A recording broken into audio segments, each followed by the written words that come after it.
Now this may come as a surprise to you, but the rich and powerful, they don't like Jagmeet Singh and the NDP's plan to tax the rich and powerful. Hey everybody, how's it going? Thanks for stopping by.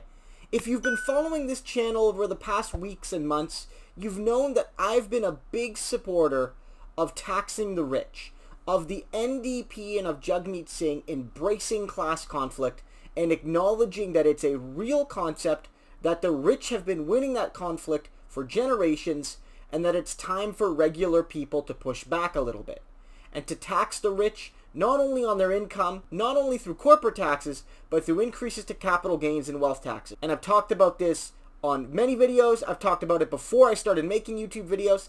And so of course you know that when Jagmeet Singh came out with his new deal for people, it included a comprehensive plan to tax the rich, to raise income taxes, to raise corporate taxes, to raise capital gains taxes, and to create a new form of taxation, in Canada at least, a wealth tax at 1% above all wealth in excess of $20 million.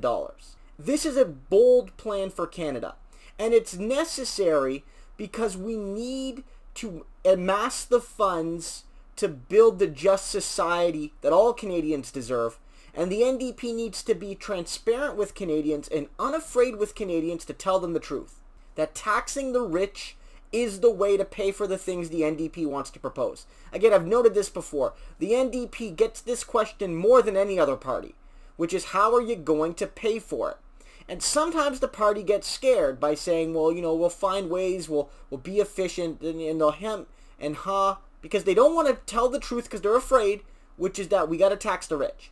But polling has shown that a wealth tax in Canada is popular, not just with New Democratic voters, but with voters of every political persuasion. Conservatives, people who identify as right-wing, they support a wealth tax. All in all, 69% of Canadians support a wealth tax, according to recent polling done. That's immense. And that means the NDP should have no qualms with supporting this form of taxation. But if you listen to the Financial Post, you'll hear a whole different narrative. Matthew Lau, who's written for groups like the Fraser Institute, based off research done by that same institute and by the C.D. Howe Institute, both, you know, right-leaning, the C.D. Howe more center-right, but the Fraser Institute more definitively right, have made the argument that raising taxes is bad, it hurts initiative, it punishes the successful, and maybe it will even make the economy worse off, and we should just, you know, lower taxes and be more competitive, and the rich will eventually reward us all through their trickle-down wealth and their charity. And of course we know that doesn't work. And so he is not happy with the NDP's plan. He says, well, the Liberals are bad. Justin Trudeau's taxing on the rich, that's bad. But the NDP, my goodness, they're going to take us into hellish dystopia because they want to raise a wealth tax and they want to raise capital gains taxes. And throughout this piece, he uses the term confiscatory taxation. You know, basically making the argument that the far-right libertarian types do, which is that taxation is theft, and the NDP is going to steal the money of the truly successful and the truly entrepreneurial. And if we let them win, they're going to have state-based robbery on those who are truly, truly deserving of the wealth they have. But of course we know that's not true. All the wealth tax and all capital gains taxes try to do is address the current and historical inequalities of our system. A capital gains tax recognizes that our current system gives great privilege to those who earn their money not through their labor, be it labor by hand or by brain, but by the investments and properties they hold. Earning $100,000 as a teacher or as a construction worker, you'll pay taxes on all of it.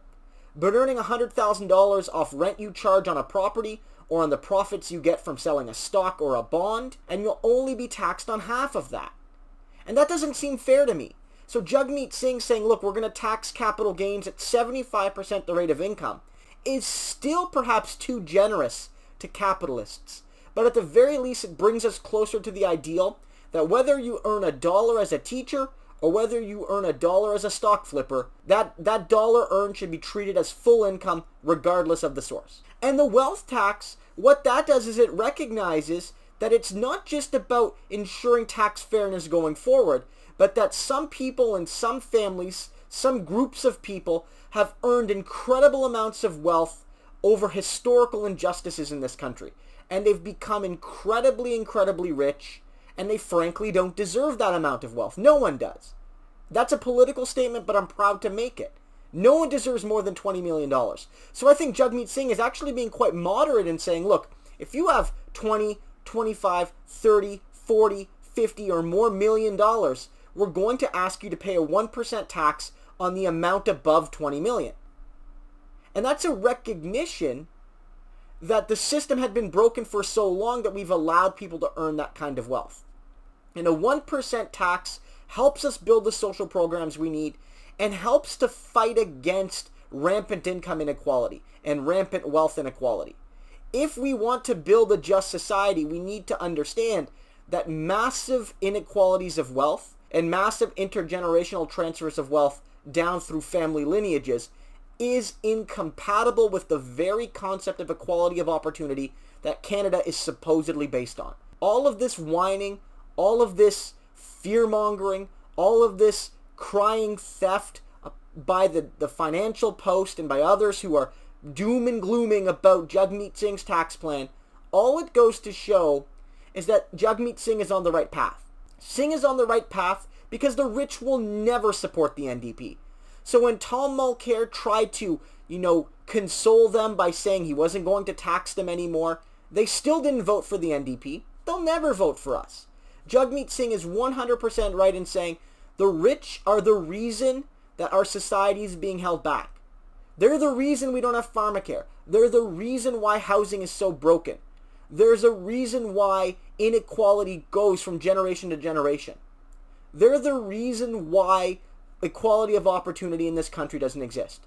And while perhaps Singh doesn't go as far as many of us would want in his wealth tax, he goes far enough to offer a true challenge to the status quo that's eliciting this absolute hysteria from the mainstream center-right press. Jagmeet Singh in this way is a lot like Bernie Sanders. Bernie Sanders has been attacked in much the same way. And I hope the lesson Jagmeet Singh picks up from this is not to flinch, is not to cower away, but to lean in. Much like Bernie Sanders, who channels Franklin Delano Roosevelt, Jagmeet Singh should welcome the hatred of the Financial Post, of the C.D. Howe Institute, of the Fraser Institute, of the 1%, and say to them, I'm not governing for you. I'm not running for you. You shouldn't vote for me, elites. I'm telling you to not vote for me because I am not going to be good for your financial interests. That's what Jagmeet Singh should do. And I'll tell you another thing. Whether it's this piece or the Althea Raj piece in the Huffington Post, or there's a recent Sun piece by a liberal strategist calling the NDP plan blunderous, all of this is coming out in quick succession. That leads me to believe that internal polling from the liberal and conservative camps shows some real momentum for Jagmeet Singh and the NDP. And it may well be the case that these attacks are ramping up because they're getting a little scared. I think Jagmeet Singh is on the right track, politically and ideologically. And I hope he continues, and I hope that this tax the rich plan, he sticks to it. Because there's going to be a tax, but my goodness, will regular Canadians stand with a party that stands with them and is honest while doing so. Hey everybody, thanks again for stopping by. If you enjoyed this video, I'd appreciate if you like, comment, and subscribe. Also consider supporting me on Patreon. Doing one or both of those things helps to spread the message, produce more quality and quantity of content on this channel, and bring a left perspective to YouTube, especially one that covers Canadian politics. And if you want that extra bit of a bump when you subscribe, click the little bell. Doing so will mean that you get a notification as soon as I post any video, so you'll be among the first to see it, and you'll never miss one. Guys, thanks again for stopping by, and I'll see you next time.